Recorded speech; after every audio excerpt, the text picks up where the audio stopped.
Ce temps est limité. Iban, le street art a complètement acquis ses lettres de noblesse, au point que le street art ne se peint plus dans la rue, mais se retrouve dans les galeries. Exactement, les formats sont raisonnables. Voilà, c'est des œuvres, les œuvres de John Wayne de JR, ça atteint des prix vraiment, mais c'est énorme, c'est très très cher. On est allé au musée des Beaux-Arts de Calais avec Margot Bachelier. Regardez ce que ça donne. Une panthère faite à partir de poubelles, une boîte aux lettres devenue œuvre d'art. Aux Beaux-Arts de Calais, le street art s'expose et se retrouve pour une fois entre quatre murs. Que ça rentre dans les musées m'importe peu. Par contre, que ce soit bien fait quand c'est fait. C'est-à-dire que ça soit mis en valeur, à sa juste valeur, en fait, à la valeur comme toute œuvre d'art. Le tag se fait sur des toiles, les graffitis sont encadrés et les formats sont raisonnables, comme si le street art s'était embourgeoisé. Je suis plus un street artiste. Par contre, je vais continuer à peindre avec la même énergie. Sauf que je vais être effectivement chez moi chauffé, heureusement. Tu vois, je peux pas me geler les miches toute ma vie, quoi.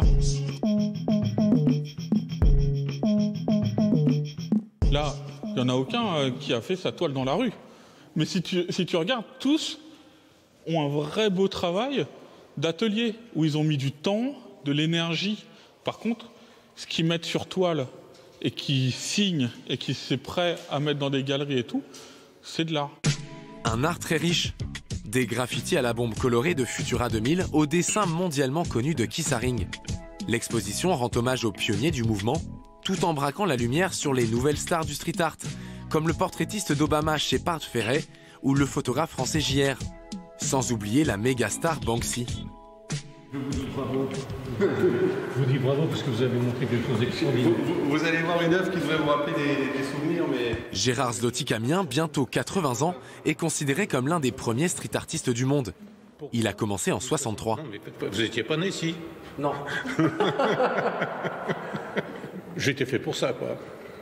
Être dans la rue, c'est jeter dans la rue comme tout le monde. Enfin, c'était... Voilà. J'appelais ça de la peinture dehors.